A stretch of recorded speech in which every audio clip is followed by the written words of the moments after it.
Good morning, everyone, and welcome to our Sunday message for July 21st of 2024.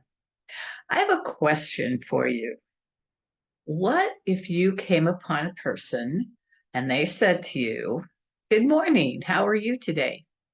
And you answered them just as well, happy, and successful as a son or daughter of God should be. Thank you. How are you? How do you think you would feel if you said that to the other person? Embarrassed, unsure, ridiculous, laughable. But just suppose that each and every one of us lived in the consciousness of being a son or daughter of God and could answer that greeting in that way. Do you think we would have a different world? Of course. Of course we would.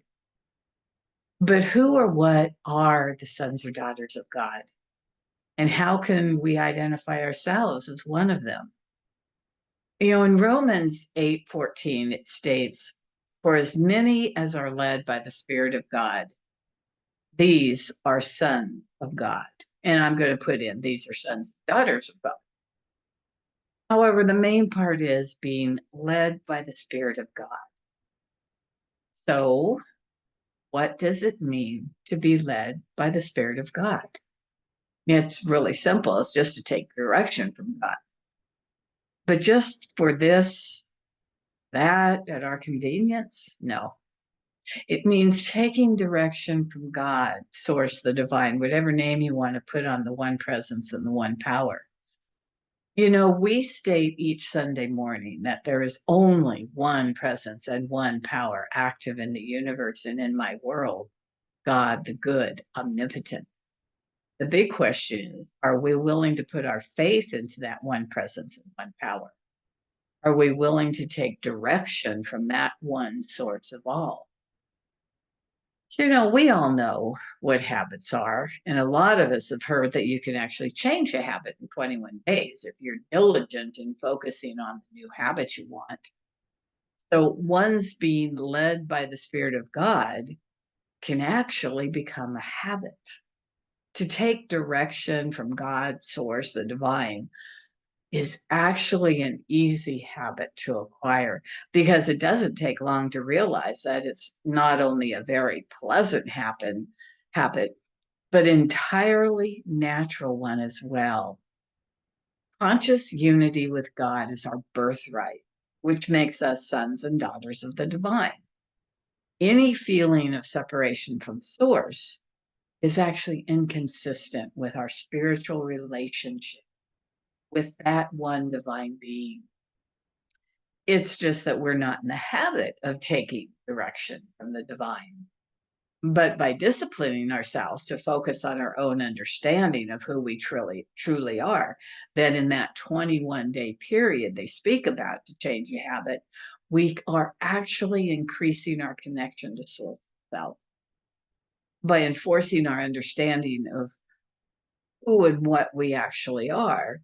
We are establishing within ourselves the full idea of being consciously guided by the Spirit of God, of course, the divine. And that assists us in maintaining the awareness that we are sons and daughters of God. And it doesn't take long for this practice to become as easy and as natural to us as it is to think of our earth parents and take direction from them. In 1 Corinthians chapter 15, verse 40, Paul makes the statement, there is a natural body and there is also a spiritual body. God is omnipresent, yet we know that it's the general thing for people to be so wrapped up in the natural body or the material body that the presence of the spiritual body is completely overlooked. And therefore, our connection with our natural body parents is more solid than our connection with our spiritual body parents. However, if we are going to experience our divine connection as sons and daughters of God, we need to begin to think of things and people as spiritual realities.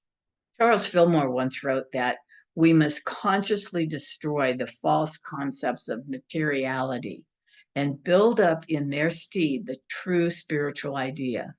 The spiritual perception of all things must become habitual within us. So even he was talking about habits. So what is the best way to accomplish this? Through meditation, to become conscious of our dependence on source, through connection with the Christ within us. We become more and more conscious of our oneness with God. When we experience this oneness, we are in what Fillmore calls the spiritual body, and being led by the Spirit, source, the divine, we are therefore becoming aware of ourselves as the sons and daughters of God, or God beings. The great thing is that while we are in this consciousness of identity with the Christ Spirit within, that healing for others or for ourselves takes place. It's where we get inspiration, where that illumination inside of us actually occurs and enlightens us.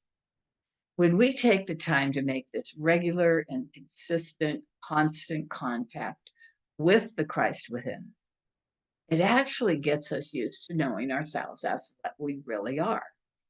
Fearless, confident, unworried, undisturbed, at peace, and even more than that.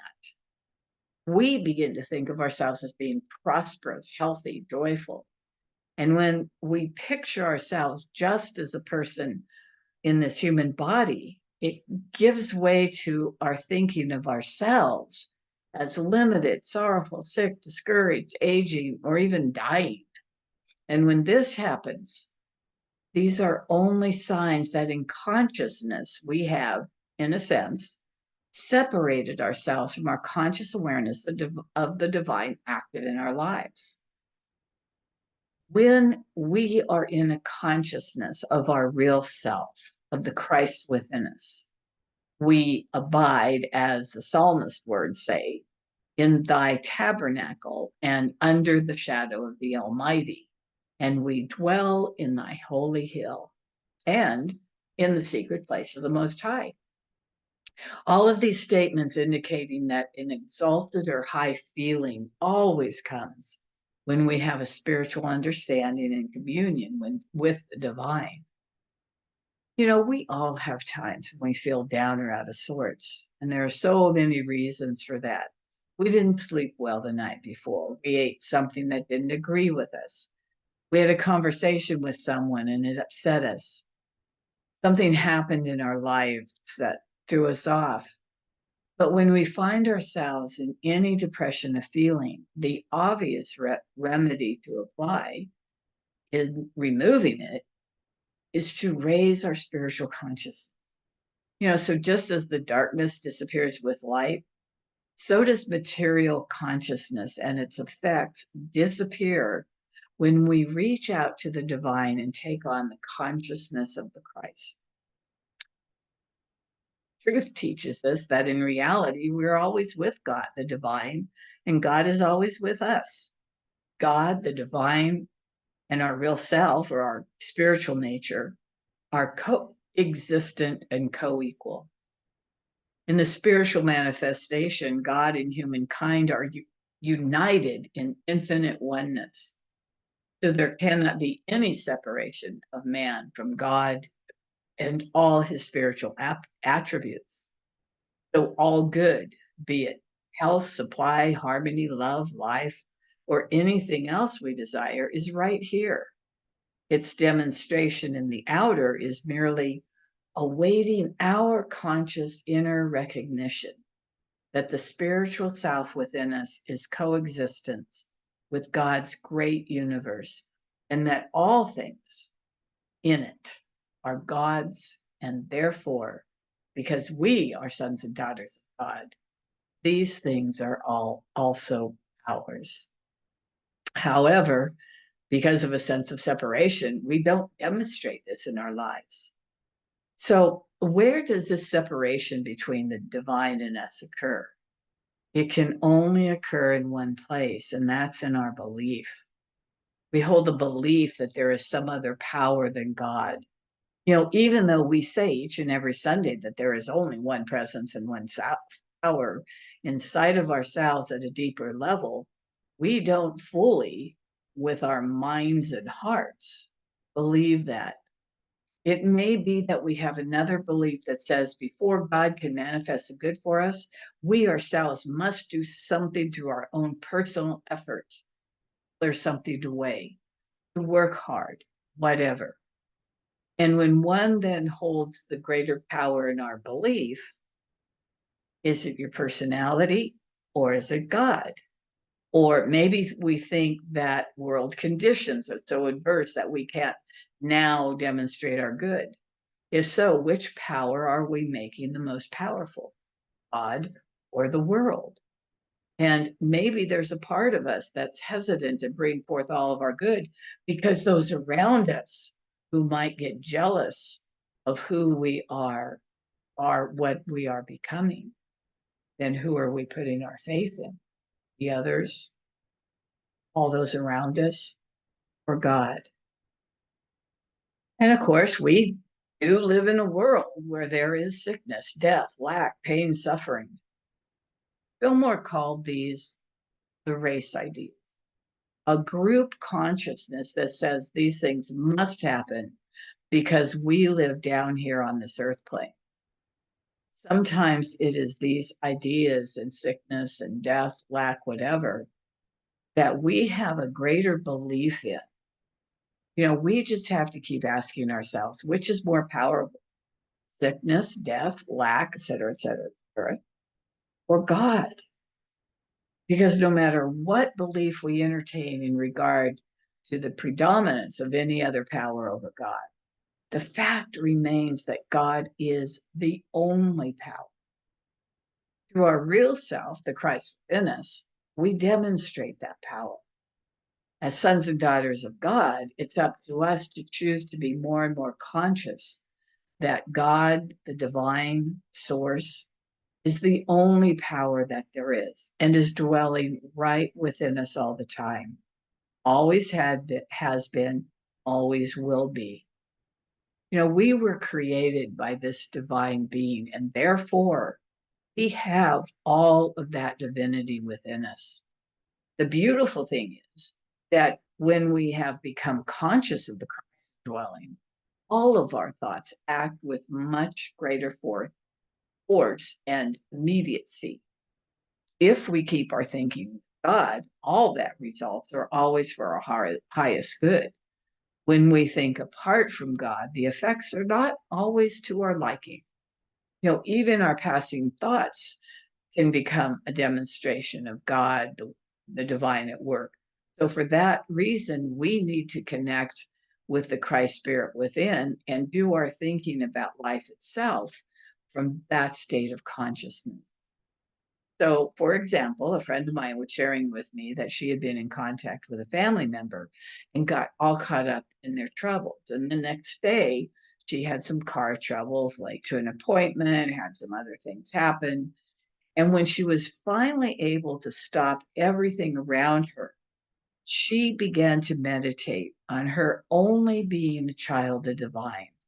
She said she connected once again very quickly with the Christ of her own being within, and a wave of peace settled over her. She said that as soon as that happened, everything around her settled down and everything smoothed out for her.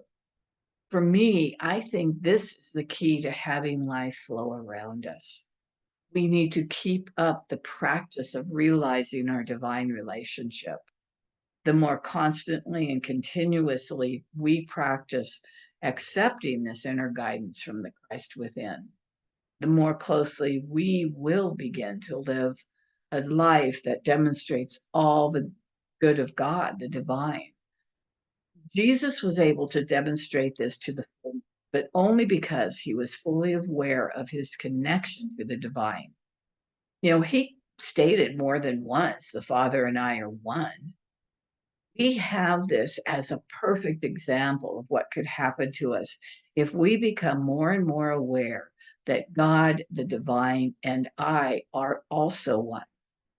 So when we spend more and more time accepting our oneness with the divine, with our inborn Christ self, over time, be it the 21 days they say to break a habit, and sometimes less, we begin to notice that only thoughts of love, harmony, understanding, abundance, health, life, et cetera, are becoming the natural thought patterns of our minds. Then, when we have made the change in our thoughts, that then changes our beliefs, and they then match perfection, the divine self within us. And the only thing that can happen around us is an outpicturing of all the good of God. The question is, how are we going to remember to practice this self-consciousness of God and remain persistent in it, especially if we have formed the habit of thinking that things apart from God are real? First of all, we have to remember what Jesus stated. Seek first his kingdom and his righteousness, and all these things shall be added unto you. We need to begin to practice believing that he meant exactly what he said. And through active, directed thinking, we do indeed seek first his kingdom and his righteousness ahead of everything else. So right now you might be thinking, but I don't have time to sit down and meditate and go into the silence whenever I want. Yeah. The great thing about this connection is that you can ask at any moment for whatever you want. So just ask to be given the time to gain the unmistakable, steadfast, abiding consciousness that God's business is the most important business anywhere and at any time. Even as someone is in the room, is playing the radio at the loudest volume, begin right where you are and ask God to arrange a time and place for your silent communion with the Christ within you. This all-hearing, all-knowing spirit within you hears your desire and will create that for you, because this is a desire that is strictly in accordance with the divine will. Not only that, but you will soon discover that you can shift to a spiritual thought at any time and place.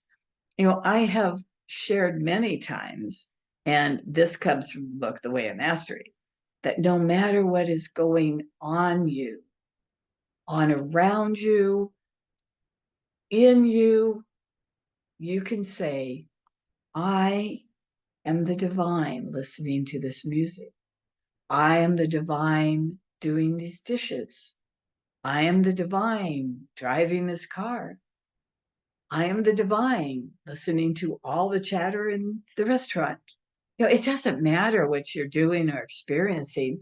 You are the divine in action at every moment. You can even ask the divine, the Christ within, to help you to remember that you are a son and daughter of God, and to keep you constantly aware that you are spirit, that you are God's perfect child, and that there is a holy inner presence within you. And furthermore, you can tell the Christ of your being that you want instant, clear direction from spirit at all times, and that you command that you bear every thought that is not in perfect accord with God be wiped out instantly and be replaced permanently with the understanding of truth that frees you. This is claiming your power of power from the 12 powers of have. We have the power to take command of our lives, and it is through our thoughts becoming more and more in alignment with spirit, with source, that we come to a full understanding of truth. And therefore, any method that we find that spiritualizes our thought is the one that we should use to keep us in conscious connection with God. Doesn't matter if you take what I say. If you have a different way of reminding yourself that you are a child of God, you are the presence of the divine in action, use it. In the master's instructions to his disciples to watch and pray, he was telling them to watch their thoughts. By praying, he meant to be affirming or stating the truth of God. A statement Fillmore once shared is, I am now in the presence of pure being and immersed and the Holy Spirit of life, love, and wisdom. So, just taking 5 minutes now and then throughout the day assists us and stayed in the realization that we are children of God, the divine, and we are opening ourselves up to the fullness of Christ, of our being, to become fully present in our lives and express the fullness of the divine through our lives.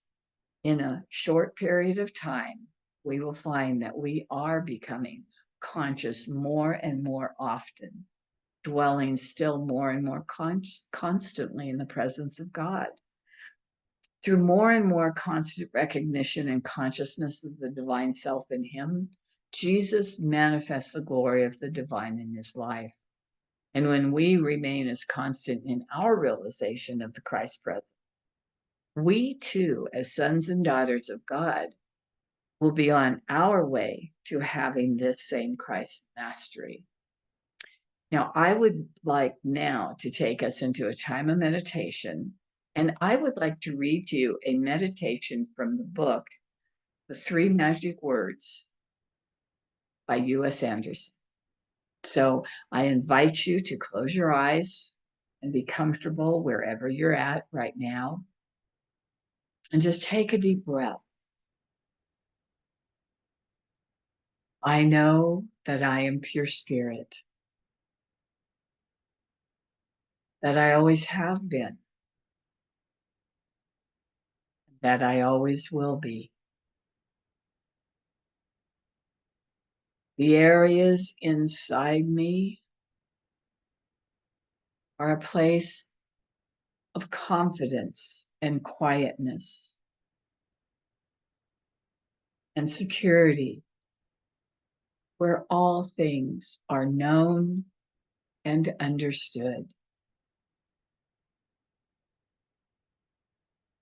This is the universal mind of God, of which I am a part and which responds to me as I ask of it. This universal mind knows the answer to all my problems. And even now, the answers are speeding their way to me.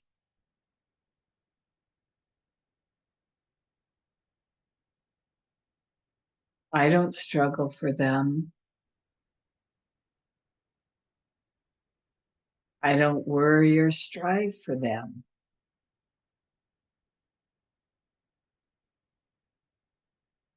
When the time comes, the answers will be there.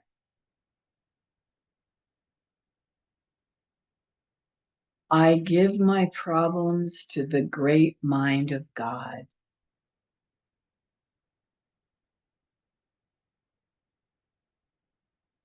I let go of them.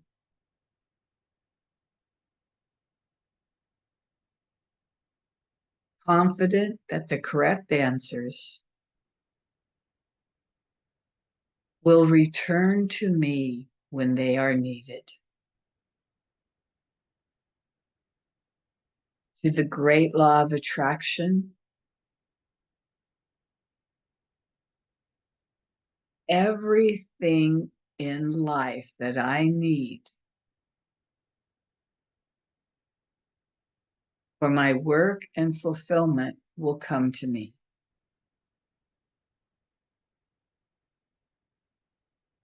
It is not necessary that I strain about this.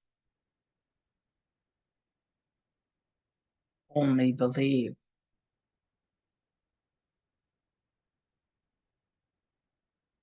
For in the strength of my belief, my faith will make it so.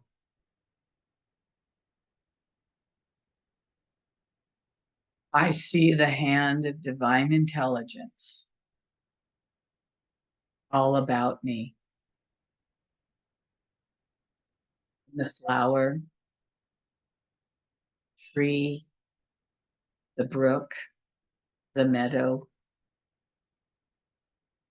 I know that the intelligence that created all these things is in me and around me, and that I can call upon it for my slightest need.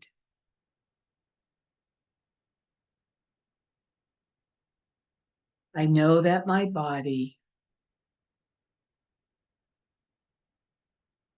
is a manifestation of pure spirit, and that spirit is perfect. Therefore, my body is perfect also.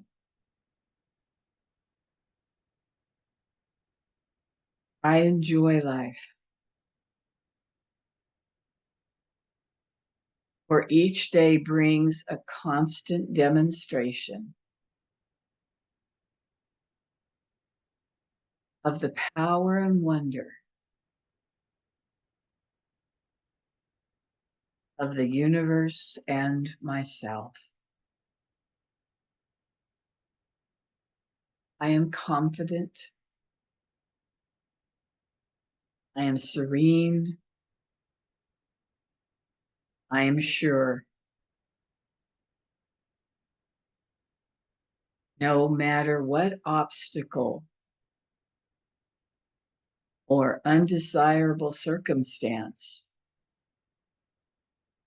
crosses my path,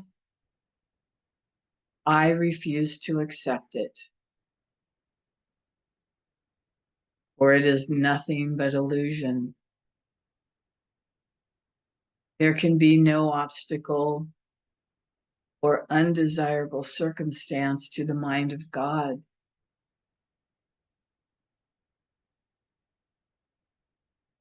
Which is in me, around me, and serves me now.